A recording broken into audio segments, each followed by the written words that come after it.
Traders, तर आज आपण अवंती फीड्स आणि V2 रिटेल या स्टॉकमध्ये काम करत होतो आणि अवंती फीडमध्ये आपण 4% ची अपसाइड मूव कॅप्चर केली आणि V2 रिटेलमध्ये आपण डाऊन साइडचा ट्रेड घेतला होता. आपण मागचे 1-2 दिवस ऍक्टिव्हली ट्रेडिंग नव्हतं करत, कारण की बजेटमुळे आणि काही अनसर्टिनिटीमुळे आपण इक्विटीचे स्टॉक्स त्यामध्ये ट्रेड नव्हतं करत, कारण की already gap up stock open झालेले होते. तर चला तर मी तुम्हाला आज दाखवतो की मी आज कोणत्या बेसिसवर स्टॉकमध्ये ट्रेड केलेला.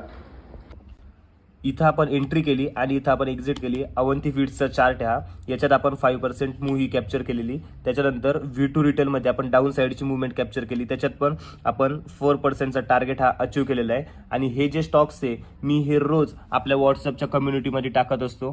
फोकस ऑन अवंती फीड्स आणि V2 रिटेल, फक्त 2 ते 3 स्टॉकमध्ये आपण काम करतो आणि तेच आपण याच्यात टाकतो आणि त्याच्यापैकी आपले जे टार्गेट्स आहे ते ऑलमोस्ट हिट होतात.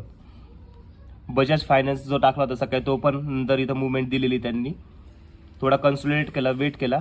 आणि जर का तुम्हाला या व्हॉट्सअपच्या ग्रुपला जर का जॉईंट व्हायचं असेल तर तुम्ही आत्ताच आपल्या इन्स्टाला बायोमध्ये लिंक आहे, तिथून जॉईंट होऊ शकता.